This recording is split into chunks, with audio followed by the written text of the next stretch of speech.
ready.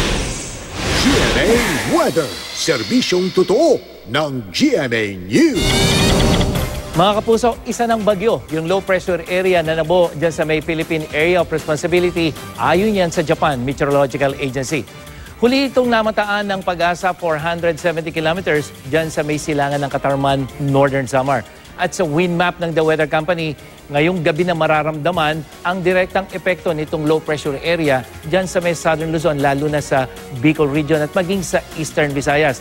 At pagdating ng Biyernes, tatawid ang nasabing LPA dyan sa may Southern Luzon, malapit dito sa Metro Manila. Kaya maging I am ready po sa maulang panahon. Dito sa Metro Manila, mataas ang tsansa ng ulan. Bukas yan ng hapon at sa gabi. At sa Biyernes, posible ang malakas na ulan maghapon po. Asahan ang malakas na ulan sa Bicol region mula umaga hanggang gabi bukas at sa hapon, uulan na rin sa nalalabing bahagi ng Luzon. Maghapon naman, posible ang malakas na ulan sa buong Visayas, lalong-lalo na dyan sa may eastern section, habang sa Mindanao, sa Zamboanga Peninsula at Northern Mindanao, asahan ang malakas na ulan. Mga kapuso, kahit umuulan, posibleng maging mababa kaysa sa normal ang dami ng ulan sa halos buong bansa dyan po sa Oktubre dahil sa El Nino.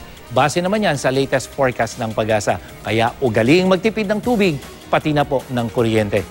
Yan ang latest mula sa GMA Weather. Ako po si Nathaniel Cruz. Magplano para sigurado. I am ready. Serbisyong totoo ng GMA News.